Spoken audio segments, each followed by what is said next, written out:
कोणत्या कोणत्या गोष्टी महत्वाच्या आहेत? फक्त चारा नाही, फक्त चारा नाही. आपल्याकडे सगळ्यात महत्वाची गोष्ट, आपल्याकडे जे बेणं असतं ना, बेणं, त्याला काय म्हणतो आपण? आपल्याकडे जातीवंत शेळी असणं गरजेचं आहे. एक, कुठल्या जातीच्या शेळ्या पाळतात तुमच्याकडे? कुठल्या जातीच्या शेळ्या आहेत प्रामुख्यानं? कुठली जात?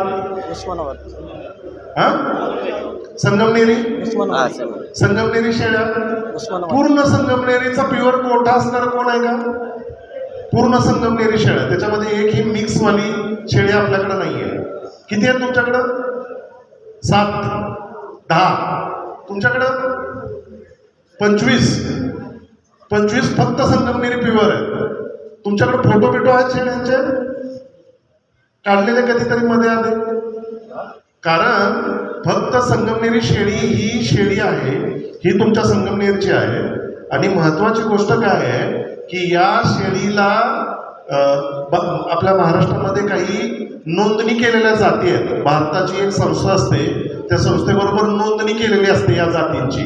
त्याच्यामध्ये आपल्याकडे महाराष्ट्रात प्रामुख्यानं 4 जाती आहेत. एक आहे संगमनेरी, दुसरी आहे उस्मानाबादी, तिसरी आहे कोकण कन्याल नावाची एक जात आहे जी कोकणात आढळते. संगमनेरी पश्चिम महाराष्ट्रात आढळते. उस्मानाबादी ही मराठवाड्यातली आहे मूळता, पण आता पश्चिम महाराष्ट्रात खूप जिल्ह्यामध्ये उस्मानाबादी जात आहे. आणि कोकण कन्याल ही जात कोकण कृषी विद्यापीठ दापोलीने तयार केलेली आहे. आणि चौथी जी जात आहे बेरारी नावाची, बेरारी, ती विदर्भातली आहे. तर आपल्याकडं प्युअर संगमनेरीमध्ये शेळ्या मिळणं दुरापास्त झालंय. जर आमच्या कॉलेजमध्ये, आता आम्ही संगमनेरी शेळ्यांचा आमच्याकडे गोठा आहे शिरवळ कॉलेजला, आम्हाला गव्हर्नमेंटने काम दिलंय की तुम्ही संगमनेरी शेळ्या वाढवा, लोकांना त्याच्याबद्दल माहिती सांगा, लोकांना लागल्या तर त्या द्या. तसं तुम्ही जे फक्त संगमनेरीमध्ये जर काम करत असाल तर एक लक्ष ठेवून फक्त संगमनेरी शेळ्यांची वाढ, त्यांच्यामध्ये चांगली वजनं तयार झाली पाहिजेत, त्यांच्यामध्ये सगळे संगमनेरीचे गुणधर्म आले पाहिजेत. त्याच्यामध्ये दुसऱ्या कुठल्या जातीचा तुम्हाला संकर करायचा नाहीये. म्हणजे तुम्ही कुठल्या दुसऱ्या जातीचा बोकड त्याला शेळीला दाखवू नका, जेणेकरून संगमनेरी शेळ्या तुमच्याकडच्या आणखी लोकांना घेता येतील. आपल्याकडे ती पद्धत नाहीये. आपल्याकडं शेळीपालन आपण करतो, त्याच्यामध्ये आपल्याला मनाला येईल असा बोकड आपण दाखवतो, प्रत्येक वेळेला वेगळा, बरोबर. त्याच्यामुळे तुमच्याकडे जे पिल्लं तयार होतात त्या पिल्लांमध्ये कुठल्या तरी एका जातीचे गुणधर्म नाही आहेत, बरोबर. म्हणजे एक तर उस्मानाबादी जातीचं असेल तर तिला आपण बोरचा बोकड दाखवतो. बोर माहितीये? शेळी बोर नावाची एक जात आहे, फार प्रसिद्ध झाली आहे आजकाल. बोर नावाची एक जात आहे.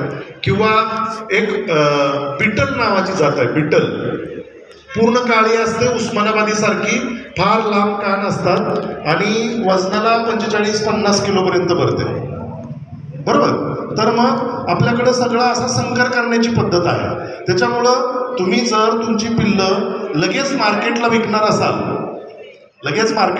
असाल 3-4 महिन्याची, तर तुम्हाला संकरित गोष्टी ठेवायला अडचण नाहीये. संकर म्हणजे काय?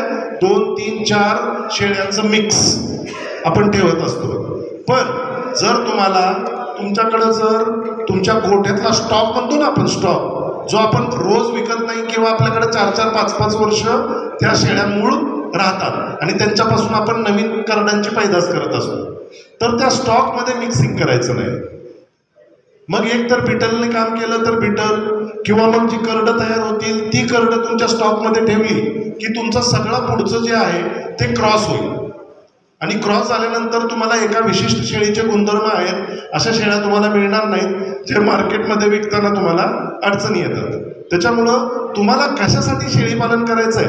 खूप मोठी गोष्ट आहे की तुमच्याकडं जवळपास 80% लोकांकडे शेळ्या आहेत, म्हणजे इथं बसलेल्या. ही फार आमच्यासाठी आनंदाची गोष्ट आहे की बाबा आमच्याकडं असे शेतकरी आहेत जे शेळीपालन चांगल्या पद्धतीनं करतायत, ज्याच्यामध्ये वेगवेगळ्या जाती ठेवतायत. फक्त प्रॉब्लेम आपल्याकडं काय आहे? आपल्याकडं लसीकरण व्यवस्थित आपण करतो का? कुठल्या कुठल्या लसी देणं गरजेचं आहे. ज्या लसी द्यायच्या आहेत त्या दिल्याच पाहिजेत. मी काय बोलतोय?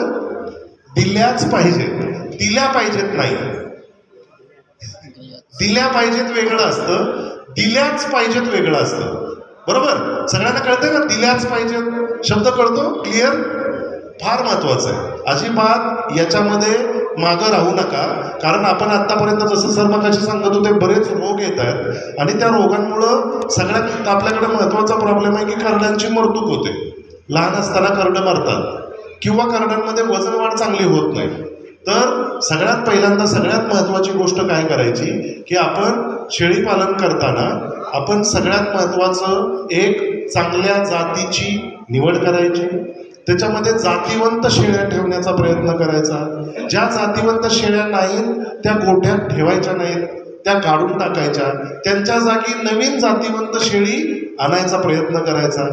जी करडं नवीन तयार होतील त्या करडांना लहानपणापासून खायला घालणं फार महत्वाचं आहे. आता तुम्ही चीक पाजता का करडांना? चीक पाजता का? अतिशय महत्वाची गोष्ट आहे. करडाला विल्यानंतर 2 तासाच्या आत, मी शब्द वापरतोय हे फार फार महत्वाचे आहे ना, लक्षात ठेवायचं. करडाला विल्यानंतर 2 तासाच्या आत त्याच्या वजनाच्या साधारणतः 1/10 म्हणजे काय, करडू जर 2.5 किलोचं जन्माला आलं तर साधारणतः 200 ml चीक पाजलाच पाहिजे. किती वेळात? 2 तासाच्या आत. जेवढा उशीर कराल तेवढं करडाला त्या चिकाचा उपयोग होत नाही.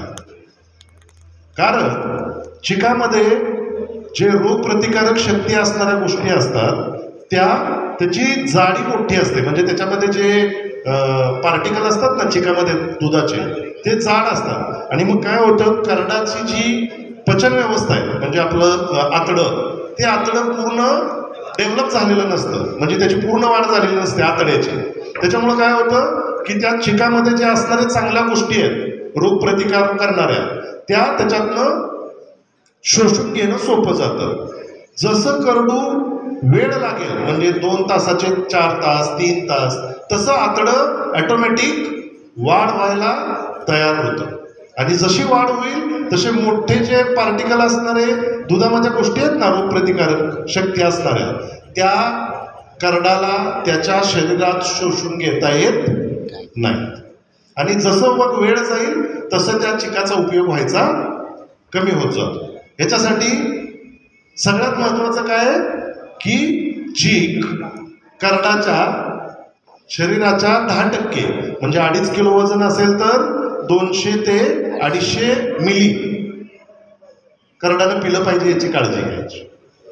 बरोबर. आणि मग करडाला तुम्ही 3-4 दिवस 5 दिवस तो जो चीक असतो तो रेग्युलर पाजत राहायचा. पण सगळ्यात उपयोगी चीक काय आहे? विल्या 2 तासाच्या आत. अतिशय महत्वाची गोष्ट एक. दुसरी गोष्ट, जशी करडं मोठी व्हायला सुरुवात होईल तशी आपल्याकडे तुमचा गोठा आहे ना, या गोठ्यामध्ये जेवढा ओलसरपणा जास्त असेल, ओलसर जमीन जर तुमची ओली राहत असेल तर तुमच्याकडं करडं मरण्याचं प्रमाण वाढणार. करडं मरण्याचं प्रमाण वाढणार. कधी? जमीन जर ओली असेल तर. त्याच्यामुळं गोठ्यामधली जमीन ही पूर्ण कडक वाळून गेलेली पाहिजे, वाळली पाहिजे रोजच्या रोज, याची काळजी घ्यायची. बरोबर. नंतर तुमच्या गोठ्यामध्ये जो हवा जी खेळती असते ना, आता इथं बसल्यावर तुम्हाला वास येतोय का कसला? मस्त फ्रेश वाटतंय का नाही? का बरं? हवा खेळते, ओपन सिस्टम आहे. तशी तुमच्याकडं जे तुमचं शेड आहे त्या शेडमध्ये हवा खेळती असणं फार गरजेचं आहे. गरजेचं आहे.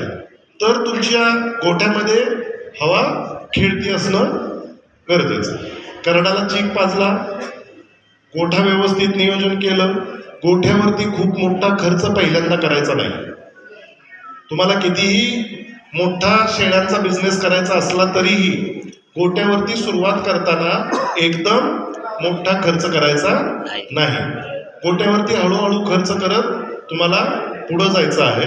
ज्यावेळी तुमच्याकडे त्याच्यातनं पैसे येतील शेळी पालनातनं त्यावेळी तुम्ही त्याच्यामध्ये खर्च करा. पण आत्तापर्यंतचं माझं अनुभव आहे की ज्या लोकांनी 5 लाख 4 लाख 8 लाख 9 लाख एवढे पैसे खर्च करून शेड बांधले त्या सगळ्यांचे शेळी पालनाचे शेड बंद झालेले आहेत.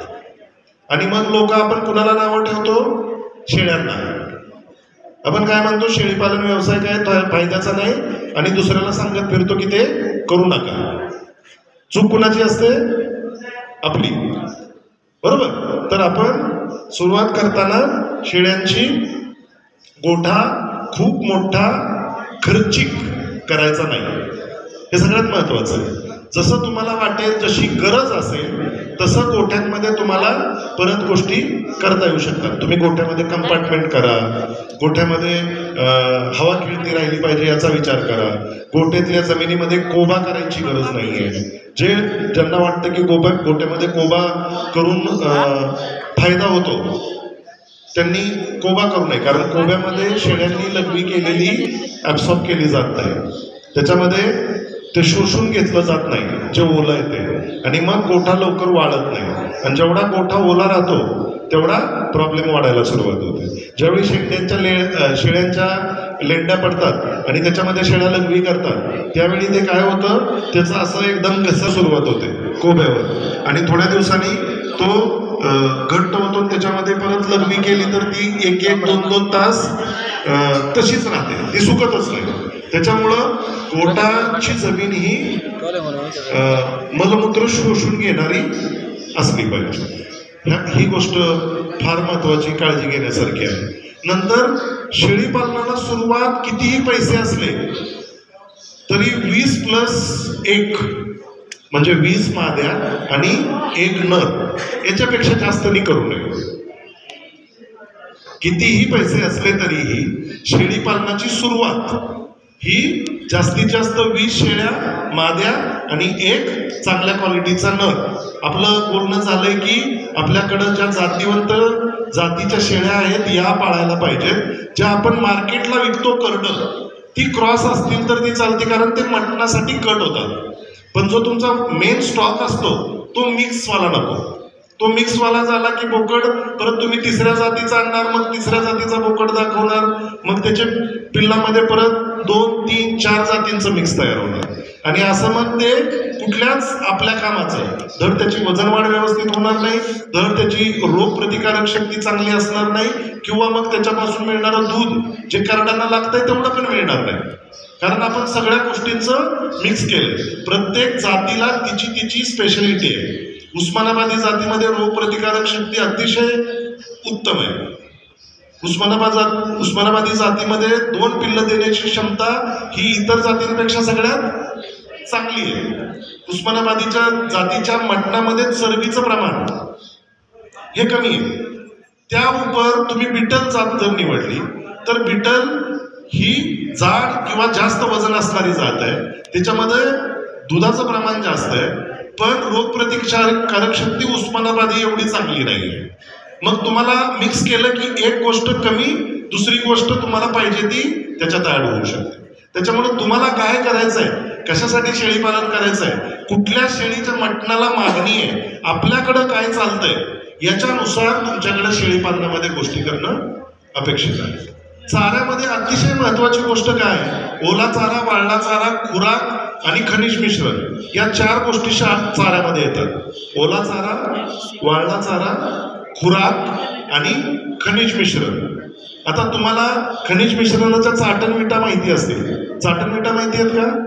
चाटणवीट नावाचा एक प्रकार येतो, कदाचित आम्ही दाखवू तुम्हाला, आम्ही आणलेले आहेत. तर चाटणवीट म्हणजे काय, ज्या क्षार मिश्रित विटा असतात, म्हणजे आपलं जे खनिज मिश्रण असतं ना त्याची एक वीट बनवतात, आणि मग ती आपल्या गोठ्यामध्ये जर टांगून ठेवली तर शेळ्या ज्या ज्यावेळी त्यांना पाहिजे त्या त्यावेळी त्या चाटणविटा चाटून खात असतात. याने काय होतं, शरीराला लागणारे जे क्षार आहे, जे खनिज आहे, ती त्या चाटणविटेच्या मार्फत शेळ्यांना मिळतात.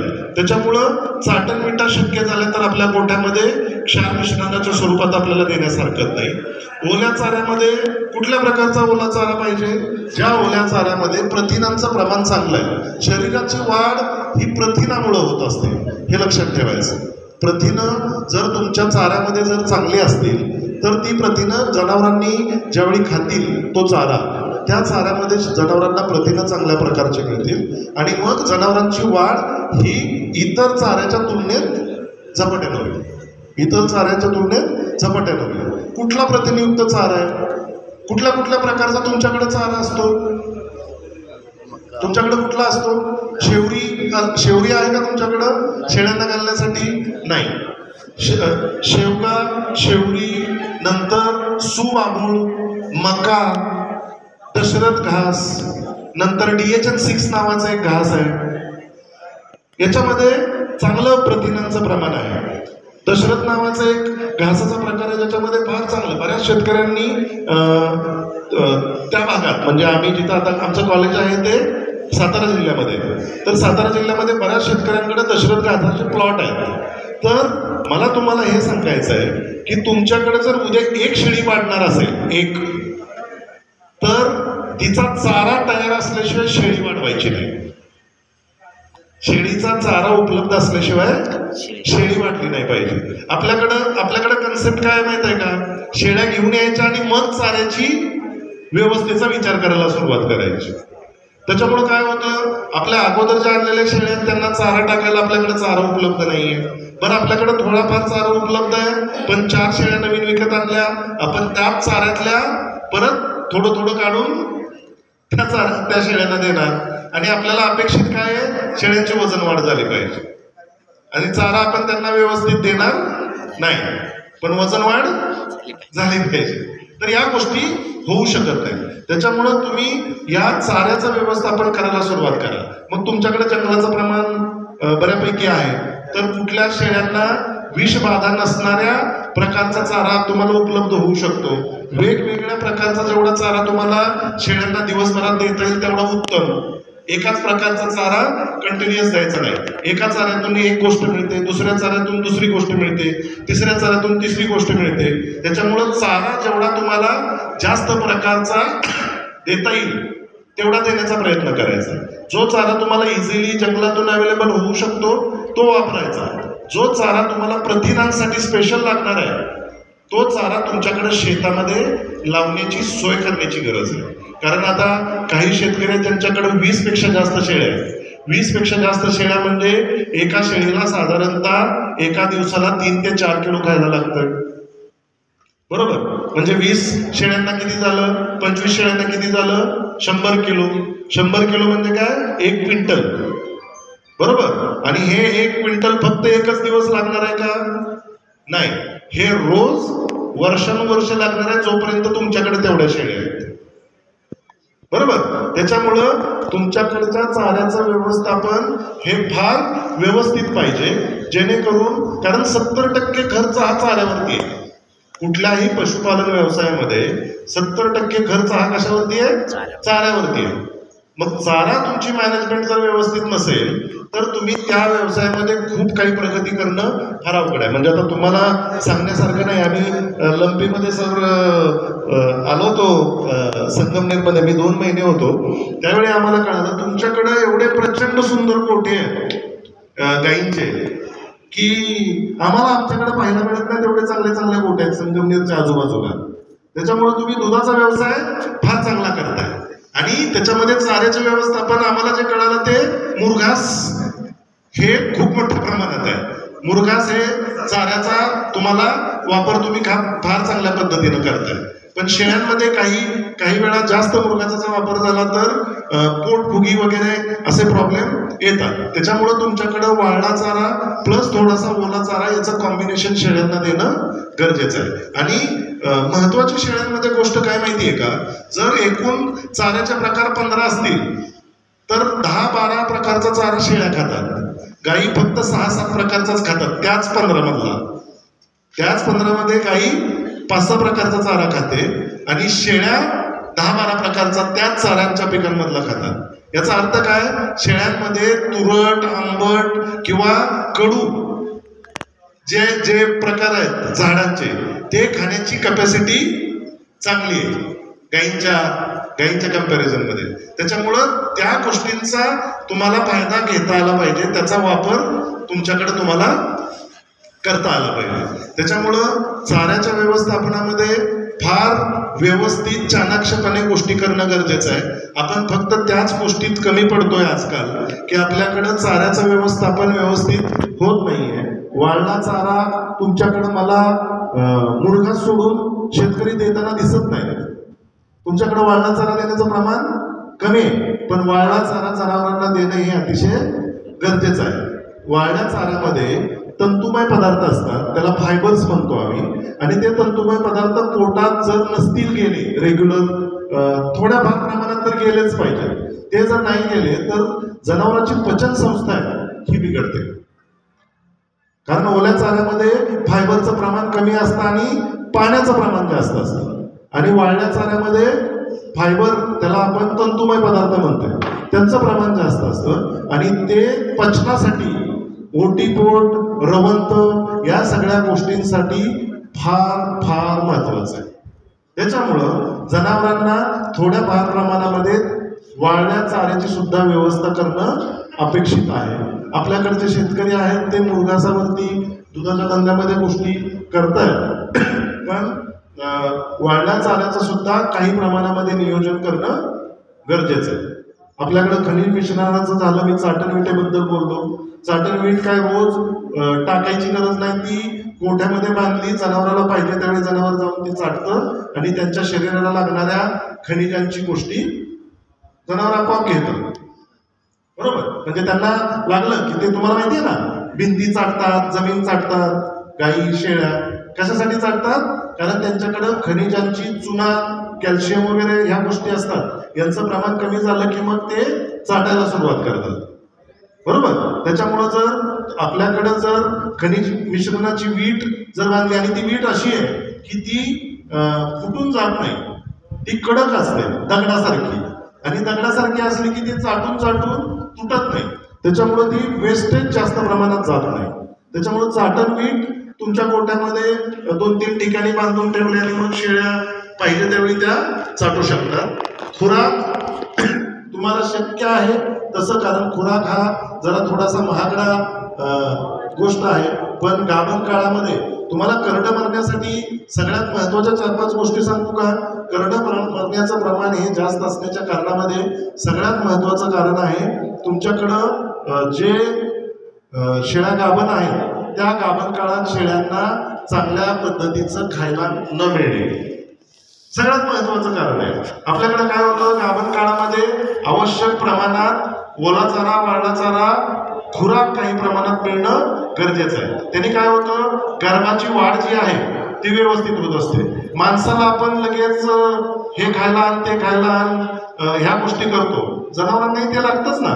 फक्त आपल्याकडे काय ती देण्याची पद्धत नाहीये, तर ती पद्धत आपल्याला गाभण काळामध्ये खायला चांगलं देण्याची गरज आहे. कारण शेळ्यांच्या करडांची वाढ जी पोटामध्ये होत असते, किंवा कुठल्या मोठ्या गाईच्या जनावरांच्या पोटामध्ये, त्यांना तुम्हाला गर्भावस्थेत ज्यावेळी गाई प्रेग्नंट आहे, शेळी प्रेग्नंट आहे, त्यावेळी तुम्हाला चाऱ्याचं व्यवस्थापन चांगल्या पद्धतीचं करणं अपेक्षित आहे.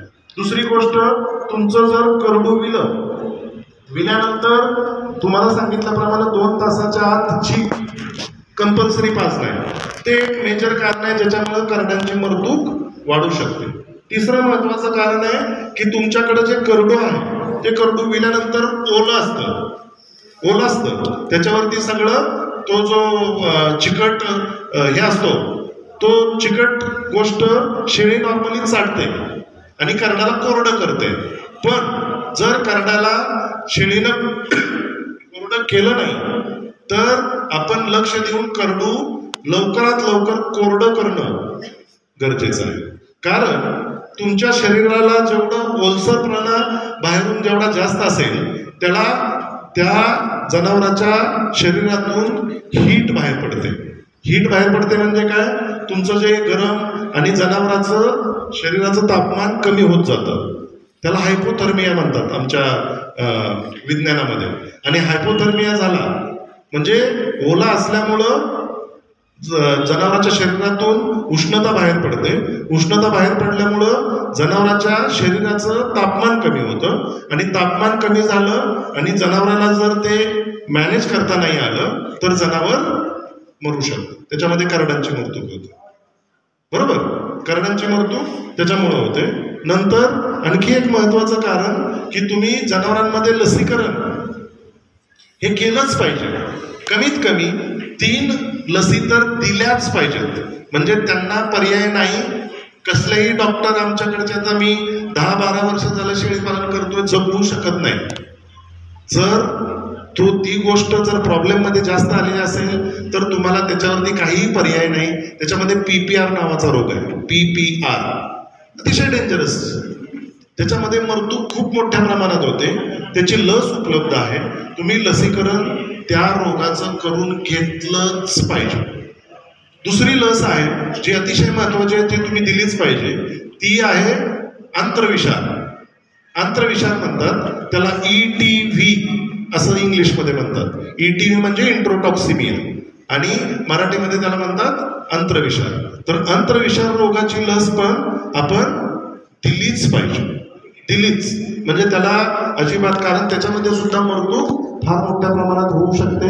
जर नवीन उगवलेलं गवत जे असतं ते गवत जर जनावरांनी खाल्लं, त्याच्यामध्ये क्लॉस्ट्रिडियम नावाचा एक जीवाणू असतो. त्याच्यामध्ये शरीरामध्ये विष तयार होतं. विष तयार होतं आणि जनावर गोल गोल गोल गोल फिरतं आणि पटकन मरतं. म्हणजे 4-5 तासाच्या आत जनावर मरण्याचं प्रमाण आहे आंत्रविषार असेल तर. एवढं ते डेंजरस आहे. त्याची लस उपलब्ध आहे. लस देऊन घ्या. आणि तिसरी महत्वाची लस आहे जी आपण दिली पाहिजे, ती आहे लाळीची. लाळ्या खुरकूत म्हणतात त्याला. याच्यामध्ये जनावर मरण्याचं प्रमाण जास्त नाहीये. लाळ्या खुरकूत रोगामध्ये जनावर मरण्याचं प्रमाण जास्त नाहीये, पण जनावराला खाता येत नाही. कारण तोंडामध्ये जखमा होतात आणि पायांच्या खुरामध्ये जखमा होते. आणि त्या खुरांमध्ये आणि तोंडामध्ये जर जखमा झाल्या, जनावराला खाता नाही आलं, तर जनावराचं वजन वाढ ही फार मोठ्या प्रमाणात कमी होते. तसंच जर दुधाचं जनावर असेल तर दूध देणं फार मोठ्या प्रमाणात कमी होतं. काही लाख करोड रुपयामध्ये ह्या लाळ्या खुरकूत रोगामुळं पशुपालन व्यवसायामध्ये लोकांना तोटा सहन करावा लागतो दरवर्षी. का बरं? मरत तरी नाही, म्हणजे मरण्याचं प्रमाण अत्यल्प आहे, कमी आहे.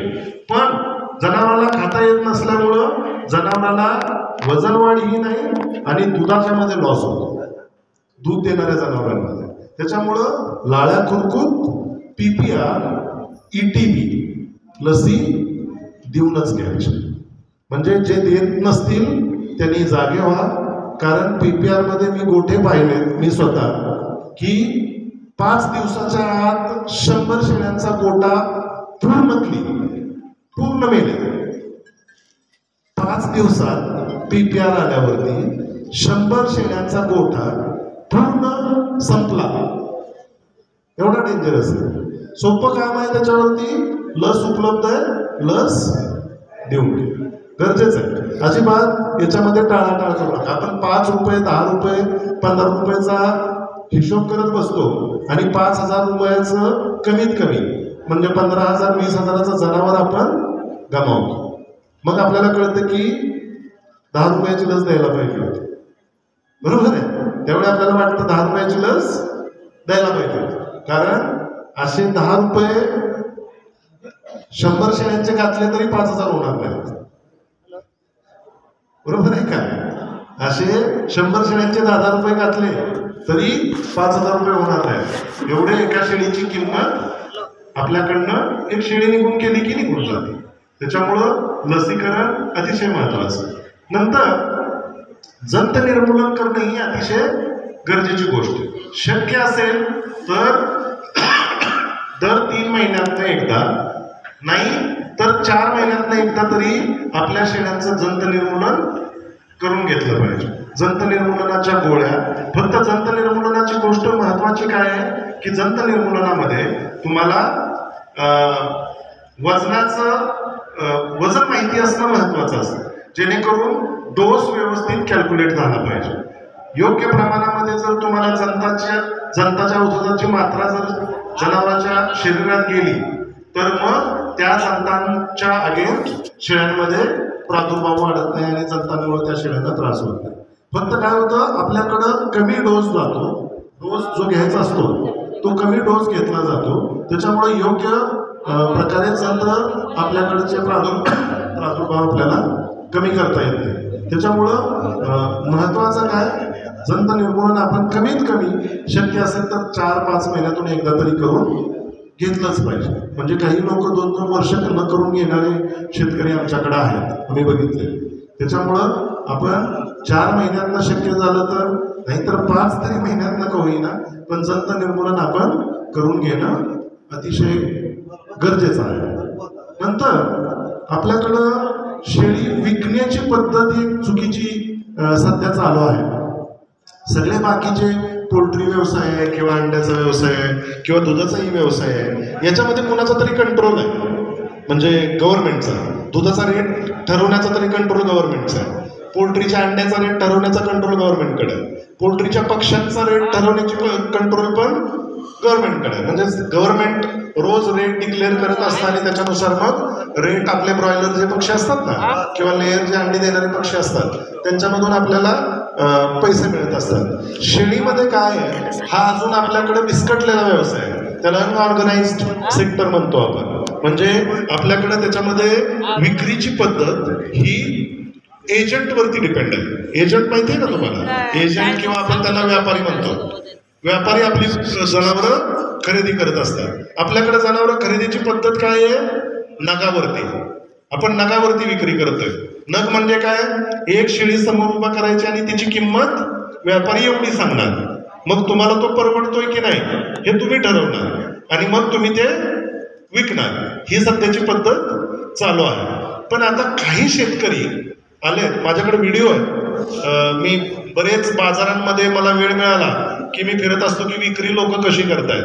तर विक्री व्यवस्थापनामध्ये जिवंत वजनावरती विक्री करण्याची गरज आहे आणि हे आपण हळूहळू सुरू केलं पाहिजे. कमीत कमी तुम्ही माहिती तरी करून घेतलं पाहिजे की जिवंत वजनानुसार मिळालेला व्यापाऱ्यांकडनं दर आहे तो बरोबर आहे की चूक. जिवंत वजनानुसार व्यापाऱ्याकडून मिळालेला तुम्हाला तुमच्या बोकडाला शेळीला मिळालेला दर आहे तो बरोबर आहे की चूक, म्हणजे तुम्हाला परवडणार आहे का. त्याच्यामध्ये एक सूत्र आहे जे गव्हर्नमेंटनी आपल्या पशुसंवर्धन विभागाने लोकांसाठी दिलेलं आहे, त्याचा वापर करण्याची गरज आहे, तो तुम्ही करावा. ते सूत्र मी तुम्हाला एकदा सांगतो आणि उदाहरणासहित किती रेट येतो हेही सांगतो, जेणेकरून तुम्ही त्या पद्धतीनं विचार करायला तरी सुरुवात करा. पहिल्यांदा विचार करावा लागतो, नंतर मग अंमलात येतं आणि नंतर मग वजनावर आपण विक्री करतो. आपल्याकडे झालंय काय, आपण विचारच अजून करत नाहीये.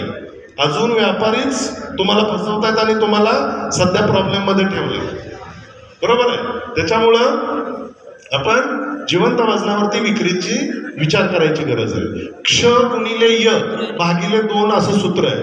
क्ष गुणिले य भागिले 2. क्ष म्हणजे काय, क्ष म्हणजे काय, तुम्हाला ए गुणिले बी पण म्हणू शकता. मी आपला आता क्ष गुणिले य गव्हर्नमेंटने तेच मुळाक्षर वापरलेत म्हणून मी तुम्हाला ते सांगतोय. तुम्ही ए गुणिले अ गुणिले ब पण म्हणू शकता. अ गुणिले ब भागिले 2. अ म्हणजे काय, अ म्हणजे आजचा मटणाचा रेट. अ म्हणजे काय, आजचा मटणाचा रेट. आणि ब म्हणजे काय, ब म्हणजे शेळ्यांचं जिवंत वजन. जिवंत वजनाबद्दल बोलायचं, बरोबर. अ गुणिले ब भागिले 2.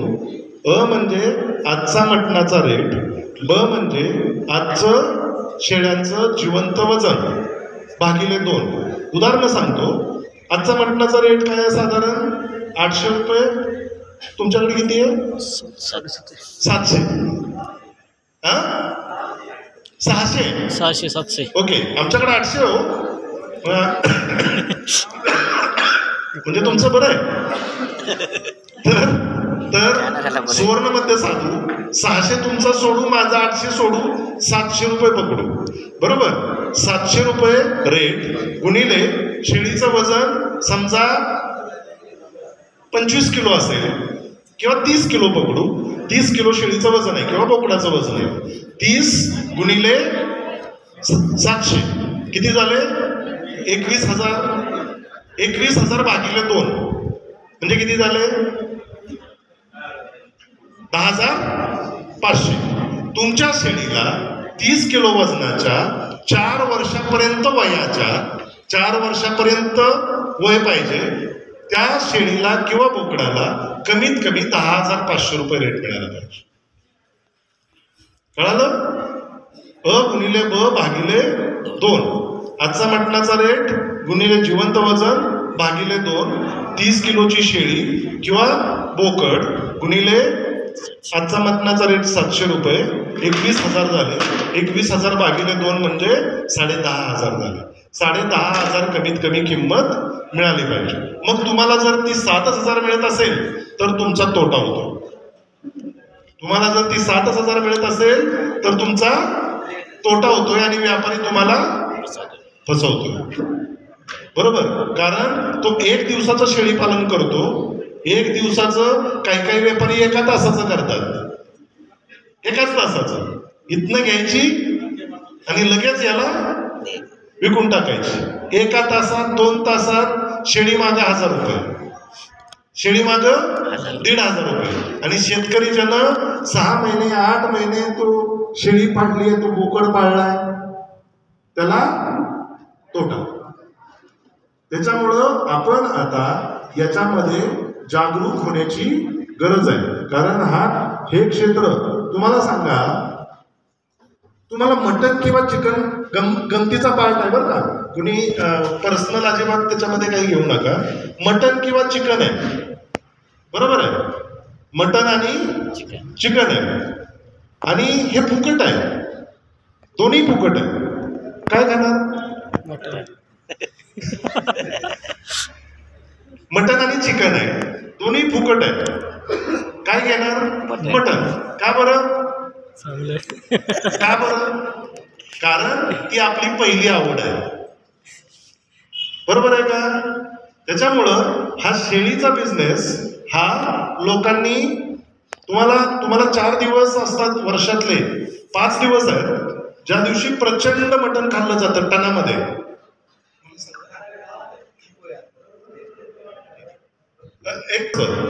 5 दिवस असतात वर्षामध्ये ज्या दिवशी प्रचंड प्रमाणात मटण खाल्लं जातं. मी टनामध्ये बोलतोय, टनामध्ये.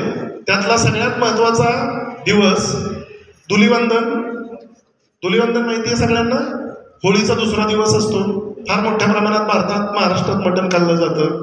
दुसरा दिवस हा दसऱ्या दिवशी फार मोठ्या प्रमाणामध्ये मटण खाल्लं जातं. तिसरा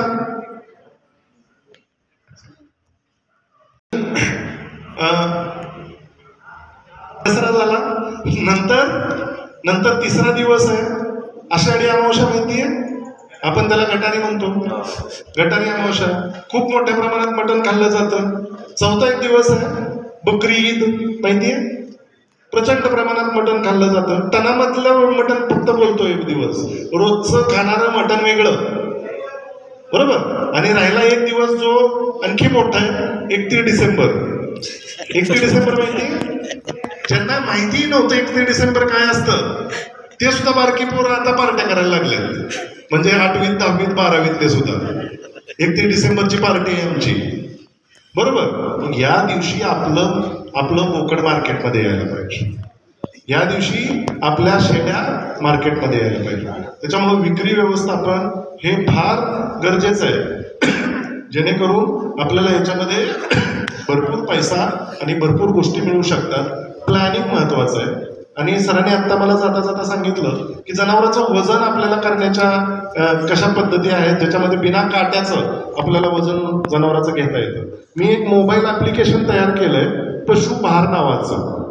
कॉलेजमध्ये आम्हाला काम तेवढंच असतं की बाबा काहीतरी तुमच्यासाठी काहीतरी चांगल्या गोष्टी करण्याचा प्रयत्न करावा.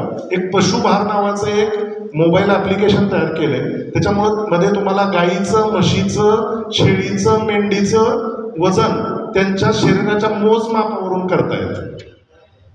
छातीचा घेर असला ना, छातीचा घेर आणि शरीराची लांबी याच्यावरून तुम्हाला शेळीचं वजन माहिती करून घेता येऊ शकतं. त्याची सूत्र आहेत. जशी मी आता तुम्हाला सूत्र सांगितली ना तशी त्याची सूत्र आहेत. आणि त्याचं आता मी रेडीमेड सूत्रबित्र काहीच लक्षात ठेवायची गरज नाही. डायरेक्ट एक मोबाईल ॲपमध्ये पशुभार नावाचं मोबाईल ॲप्लिकेशन आहे. तुम्हाला प्ले स्टोअरमध्ये जाऊन तुम्ही डाउनलोड केलं पशुभार, PASHUBHAR, पशुभार. आपलं गुगल प्ले स्टोअर आहे ना, गुगल प्ले स्टोअर ज्याच्यामधून आपण ॲप डाउनलोड करतो, त्या ॲपमध्ये जाऊन पशुभार टाईप करायचं. एक तराजूचं चित्र आहे.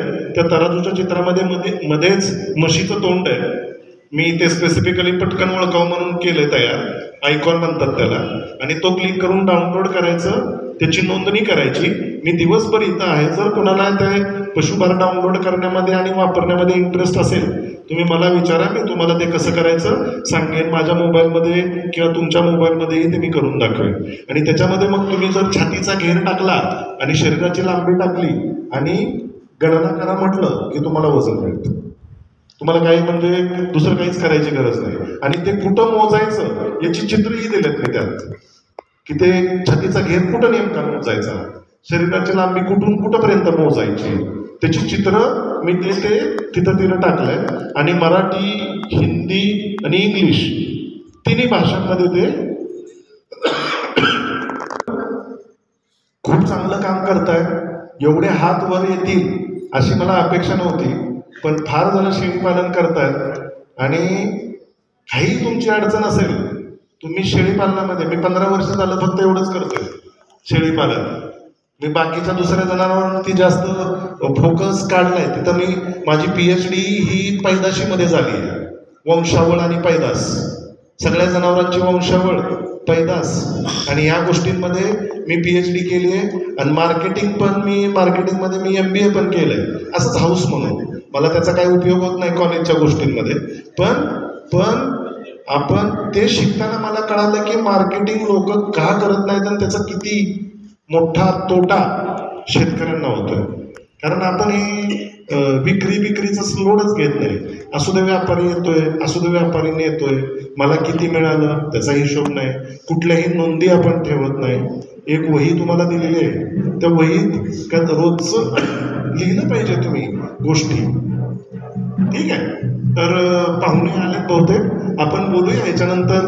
बऱ्याच जणांचे